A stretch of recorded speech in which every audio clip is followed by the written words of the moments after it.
Why chosen people often feel alone. Being alone is part of God's plan for your life. There's something sacred about your solitude. You didn't choose it, yet somehow it chose you. While others are surrounded by noise, laughter, and community, you sit in the quiet wondering if something is wrong with you. But let me tell you right now, nothing is wrong with you. In fact, everything is right with you. You're not alone because you're unworthy of love. You're alone because you carry something this world cannot easily handle. God placed something inside of you that doesn't blend in. It stands out, and when light walks into a room full of shadows, it doesn't get welcomed, it gets resisted. You feel disconnected, misunderstood, even alienated, but it's not because you're broken, it's because you're set apart. Set apart for something higher, something holier. The loneliness you carry isn't empty, it's divine. It's the same kind of separation Jesus endured when he went into the wilderness, when he went up the mountain alone to pray, when he stood in front of crowds and still had to walk the road to Calvary by himself. Being chosen has a cost, and often that cost is isolation. But what feels like rejection is often God's redirection.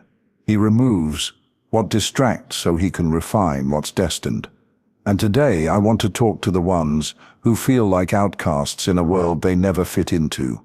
Because you're not abandoned, you're being hidden for a purpose, for a time, for a calling, and your loneliness is proof you've been marked by heaven. Part 1. The light in you exposes the darkness in others. There is a reason you walk into a room and feel tension before anyone says a word. There's a reason people shift, withdraw, or seem uncomfortable around you, even if you've done nothing but stand in silence. It's not arrogance. It's not pride. It's light.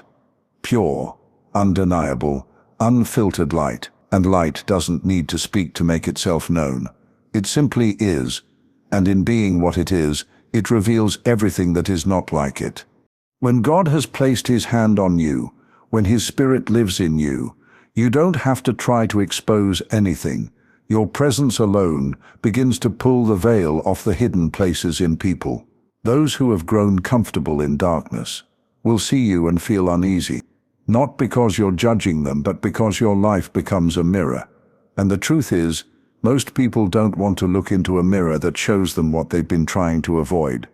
You were never called to blend in. You were called to stand out, and that calling comes with consequences. People will distance themselves, not because you've wronged them, but because your consistency confronts their compromise. Your purity convicts their pretense. Your hunger for righteousness exposes their comfort with sin.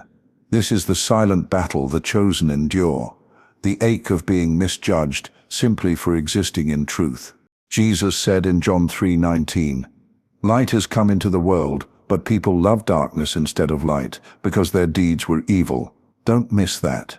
People didn't just avoid the light, they loved the darkness. So when you show up, carrying the very presence of the one who is light, there's going to be resistance, there's going to be rejection, not because of anything you've done, but because of what you carry.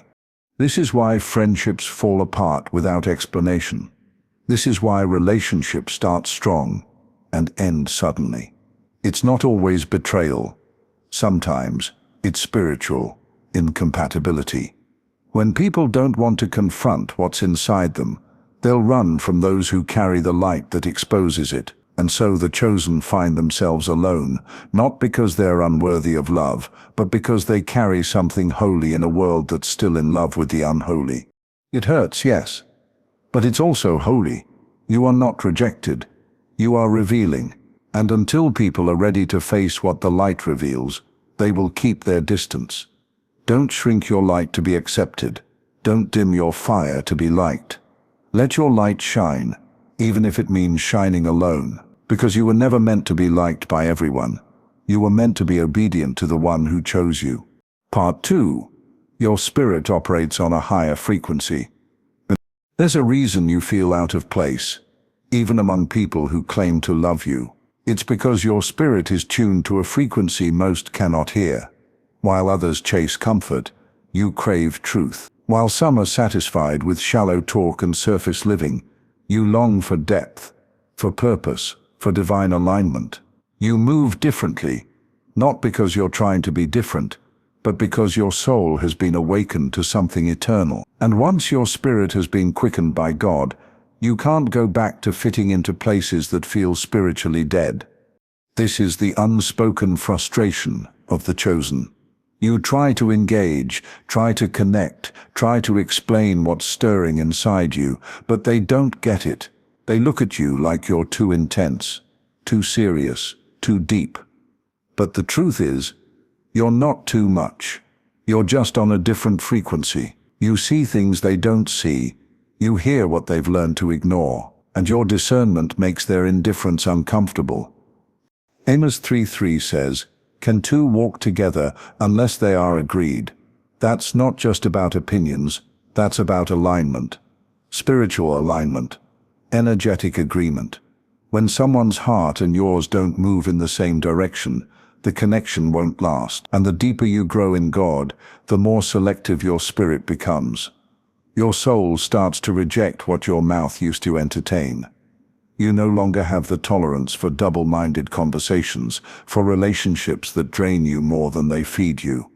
It's not pride, it's preservation. Many won't understand this.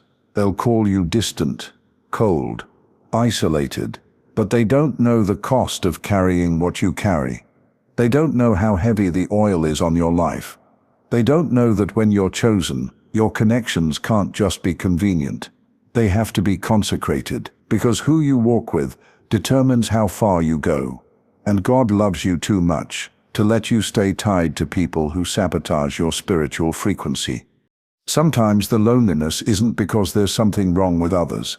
It's because there's something growing in you. God is refining your spirit, strengthening your discernment, and teaching you how to protect your peace. That's why the noise around you has to die down. That's why the familiar has to fall away. He's separating you not to punish you, but to preserve what he's doing in you. This kind of spiritual sensitivity isn't for everyone, and it won't make sense to many. But don't grieve the loss of what couldn't walk with you. Not everyone is meant to hear what you hear. Not everyone is meant to carry what you carry. You're not being dramatic. You're not being overly cautious. You're being prepared, and that preparation often happens in isolation. So when the invitations stop, when the phone calls fade, when the companionship you once had starts to crumble, don't panic. Just remember your spirit is shifting into alignment with heaven, and anything not tuned to that frequency can't stay. Let it go, and let God bring you into relationship with those who can handle your fire without being burned. Part 3. Inner healing must take place in isolation. There are seasons in your life when God will pull you away from everything and everyone, not to punish you, but to heal you. Not the surface wounds that others can see, but the deep hidden places, the broken places, the silent screams that no one hears but God. Being chosen doesn't mean you've lived an easy life. In fact, many of the chosen carry wounds so deep, it's a miracle they're still standing. Wounds from childhood, betrayal, abandonment, rejection, trauma that left invisible scars on your soul. And God, in His mercy, will not allow you to carry those wounds into the destiny He's prepared for you. This is why He isolates you. This is why relationships fall away, why you feel misunderstood, forgotten, even unloved. Because God is creating a space where He can begin the sacred work of healing what no one else can touch. Healing doesn't happen in the spotlight, it happens in the shadows, in the quiet, in the tears you cry when no one is watching. It happens in the moments where you feel like giving up, but somehow His presence wraps around you and says, "I'm still here." Psalm 127:3 says, "He heals the brokenhearted and binds up their wounds." But that healing isn't always quick. It's not always easy. Sometimes it means sitting with pain you tried to ignore. Sometimes it means revisiting memories you buried because they hurt too much. Sometimes it means admitting that you've been performing strength while bleeding silently on the inside. And to do that work, to face those truths, you need space. You need quiet. You need separation from the noise of the world. You may want companionship, but in this season, God wants wholeness. He's not keeping people from you to punish you. He's keeping people away because they would distract you from what He's trying to heal. Some relationships are premature. Some connections would only feed your dysfunction, not your deliverance. God knows that if you let the wrong people near your wounds, they'll reopen what He's trying to seal. So He brings you into the wilderness, not to abandon you, but to meet you there, to strip away the layers you've used to protect yourself, to remove the masks you wear to survive, to touch the places you've hidden from everyone else. And yes, it feels lonely. Yes, it feels painful. But this isolation is holy. It is sacred. It is surgery for the soul. You cannot carry unhealed trauma into a divine relationship. You cannot build lasting connections while bleeding from past ones. That's why God says, "Come away. Be still. Let me make you whole." Because when the time is right, He will release you back into connection. But this time, you'll enter it healed, whole, and no longer carrying the weight of yesterday. So don't fight the solitude. Embrace it. Don't rush the process. Trust it. Healing in isolation may be uncomfortable, but it is also transformational. And when it's done, you won't just be ready for love. You'll be ready for the right kind of love. The kind that honors your healed heart and reflects the God who mended it. Part 4. God is protecting you from counterfeit relationships. There's a reason why every door doesn't open, why every connection doesn't last, and why every person you once thought would be forever ended up walking away. It's not because you're hard to love. It's not because you're broken beyond repair. It's because God, in His fierce mercy, has been protecting you from relationships that look good on the surface, but are spiritually dangerous underneath. You see, when you're chosen, you don't get to entertain just anybody. Your future is too important. Your assignment is too specific. Your heart is too valuable to be mishandled by someone who hasn't been sent to heaven. Counterfeit relationships don't always come with red flags. Some come wrapped in everything you prayed for, but lack the character and calling to walk beside you. They say the right things. They mirror your dreams. They make promises you long to believe, but deep down, something doesn't align. That's not confusion. That's discernment. And God will often remove the counterfeit before you get too attached, even if it breaks your heart. Because He sees what you can't. He sees the distraction that would delay your purpose. He sees the emotional toll that would drain your oil. And He loves you enough to let them leave before they damage what He's building in you. Proverbs 3:5-6 says, "Trust in the Lord with all your heart and lean not on your own understanding." That includes your understanding of relationships. Sometimes, you thought it was love, but it was really a lesson. You thought it was alignment, but it was an assignment to expose your patterns. And when God starts separating you, it can feel like rejection, but it's actually redirection. He's guiding your steps away from people who were never designed to handle your depth, your calling, or your destiny. The truth is, you can't afford to give your heart to someone who doesn't recognize the weight of your calling. You can't afford to attach your future to someone who only loves your light, but can't walk through your shadows. You are not just a partner, you are a vessel of God's presence, and anyone who walks with you must be able to steward that reality with reverence, not selfishness. This is why isolation becomes necessary, because in the silence, God recalibrates your discernment. He teaches you how to see beyond appearance, beyond charisma, beyond emotional highs. He shows you how to wait, how to test the spirit, how to recognize fruit and not just hear promises. And while the waiting may feel long, it is never wasted. Every moment in isolation is a layer of protection, a step toward maturity, a preparation for the real thing. When the person sent by God finally arrives, they won't just connect with your emotions, they'll honor your spirit. They won't compete with your calling, they'll cover it. and you'll realize why every counterfeit had to fall away. It wasn't rejection, it was protection. It was God saying, I have better. I have someone who won't just walk with you, but fight beside you. Someone who will guard what I've placed inside you, not drain it for themselves. So, if you're alone right now, take heart. Don't settle. Don't chase what God is removing. Trust that this season of separation is sacred. It's a shield. It's His way of saying, I love you too much to let you be mishandled.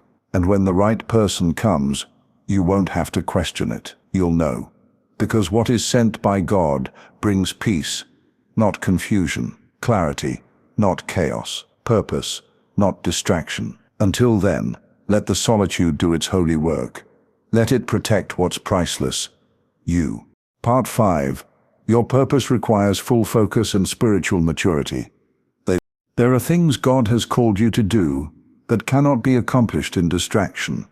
There are assignments on your life that demand your full attention, not just your desire. And one of the greatest obstacles to fulfilling that divine purpose is being entangled in the wrong relationships at the wrong time. When you are chosen, your path is narrow, not because God is cruel, but because your calling is specific. You weren't made for casual living. You weren't built for convenience. You were anointed for impact. And that kind of calling requires a level of focus that most don't understand. This is why so many chosen ones find themselves alone. Not because they aren't capable of love, but because their purpose cannot afford distraction.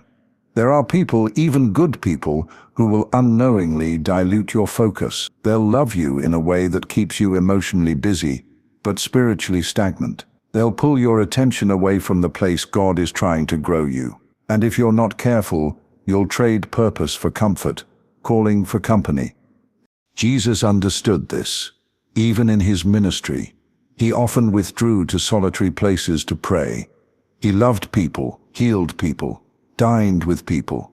But when it was time to receive clarity, when it was time to hear from the Father, He separated Himself. He knew that to carry out the assignment, He had to remain aligned. And alignment requires maturity, because it's not easy to walk away from what your emotions want in order to protect what your spirit needs. But that's the kind of maturity God is developing in you. Galatians 6:9 reminds us, let us not grow weary in well-doing, for in due season we shall reap, if we faint not. There is a due season for everything, including love. But when you are chosen, there is often a delay in connection, because God is prioritizing your development. He is cultivating wisdom in you, teaching you how to carry the mantle, training your heart to remain steady in the fire.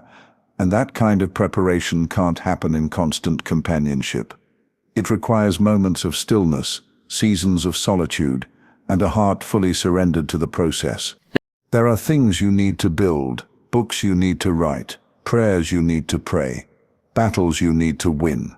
Not with someone beside you, but with God alone. And once that foundation is established, once you've matured past needing validation, past seeking external approval, past attaching your worth to relationships, then God will send someone who matches your growth, someone who doesn't compete with your calling, but complements it, someone who doesn't distract you from purpose but pushes you deeper into it.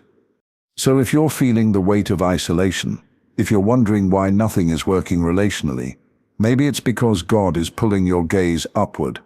Maybe it's because He knows that you cannot walk into destiny divided. And before He releases you into covenant, He wants to make sure you're standing strong in your calling. This isn't punishment, it's precision.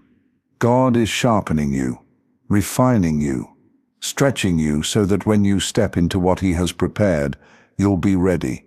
Not desperate, not distracted, ready. The world may not understand your solitude, but heaven celebrates it, because in the quiet, you're becoming. In the stillness, you're maturing. And when the time comes, you won't just meet someone. You'll meet purpose in the form of a person. Until then, stay focused, stay faithful. Let the isolation prepare you for the impact. Part 6. You are still becoming who you're called to be. There is a sacred delay in the life of every chosen one, a pause between who you used to be and who you are becoming. And in that space, God often removes what once surrounded you, not because you've done something wrong, but because you're in the middle of transformation. This is the part people don't talk about, the in-between, the season where you're no longer the person who tolerated dysfunction, but not yet the fully healed, fully formed vessel who can carry the next level. And in this season, relationships rarely survive, not because of drama or conflict, but because becoming requires space. God will not let you enter destiny carrying an identity you've outgrown. He will not let you carry the habits, the wounds, the mindset of your former self into the next chapter. That means people attached to the old you can't always follow where you're going. And while it may feel like abandonment, it's actually alignment. He's aligning you with who you were always meant to be. David wasn't crowned king the day he was anointed. Joseph didn't go from the dream to the throne overnight. Even Jesus, before stepping into public ministry, was led by the Spirit into the wilderness. Why? Because becoming takes time. It takes pressure. It takes separation. You are in a divine process. And this process is not about popularity, it's about preparation. Ephesians 2:10 says, "For we are God's workmanship, created in Christ Jesus for good works which God prepared beforehand, that we should walk in them." You were created with intention, formed with purpose, but purpose without process leads to collapse. That's why God is still working on you. That's why certain people had to leave, why certain doors had to shut, why certain seasons had to end. It wasn't rejection. It was God protecting the becoming.